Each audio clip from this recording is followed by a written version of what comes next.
Lesson 79. Let me recognize the problem so it can be solved. A problem cannot be solved if you do not know what it is. Even if it is really solved already, you will still have the problem because you will not recognize that it has been solved. This is the situation of the world. The problem of separation, which is really the only problem, has already been solved, yet the solution is not recognized because the problem is not recognized. Everyone in this world seems to have his own special problems, yet they are all the same and must be recognized as one if the one solution that solves them all is to be accepted. Who can see that a problem has been solved if he thinks the problem is something else?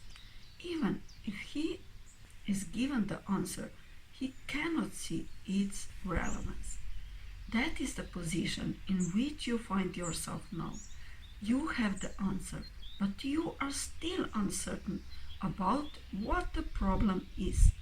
As long series of different problems seems to confront you, and as one is settled, the next one and the next arise. There seems to be no end to them. There is no time in which you feel completely free of problems and at peace. The temptation to regard problems as many is the temptation to keep the problem of separation unsolved. The world seems to present you with a vast number of problems, each requiring a different answer. This perception places you in a position in which your problem solving must be inadequate, and failure is inevitable. No one could solve all the problems the world appears to hold. They seem to be on so many levels, in such varying forms and with such varied content that they confront you with an impossible situation. Dismay and depression are inevitable as you regard them. Some spring up unexpectedly, just as you think you have resolved the previous ones. Others remain unsolved under a cloud of denial and rise to haunt you from the time to time, only to be hidden again, but still unsolved. All this complexity is but a desperate attempt not to recognize the problem and therefore not to let it be resolved. If you could recognize that your only problem is separation, no matter what form it takes, you could accept the answer because you would see its relevance. Perceiving the underlying constancy in all the problems that seem to confront you, you will understand that you have the means to solve them all, and you will use the means because you recognize the problem. In our longer practice periods today, we will ask what the problem is and what is the answer to it. We will not assume that we already know. We will try to free our minds of all the many different kinds of problems we think we have. We will try to realize that we have only one problem, which we have failed to recognize. We will ask what it is and wait for the answer. We will be taught. Then we will ask for the solution to it, and we will be taught. The exercises for today will be successful to the extent to which you do not insist on defining the problem. Perhaps you will not succeed in letting all your preconceived notions go, but that is not necessary. All that is necessary is to entertain some doubt about the reality of your version of what your problems are. You are trying to recognize that you have been given the answer by recognizing the problem. so that the problem and the answer can be brought together and you can be at peace. The shorter practice periods for today will not be set by time, but by need. You will see many problems today, each one calling for an answer. Our efforts will be directed toward recognizing that there is only one problem and one answer. In this recognition are all problems resolved. In this recognition there is peace. Be not deceived by the form of problems today. Whenever any difficulty seems to rise, tell yourself quickly, let me recognize this problem so it can be solved. Then try to suspend all judgment about what the problem is. If possible, close your eyes for a moment and ask what is it? What it is. You will be heard and you will be answered. Lesson 79. Let me recognize the problem so it can be solved.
29. Let me recognize the problem so it can be solved.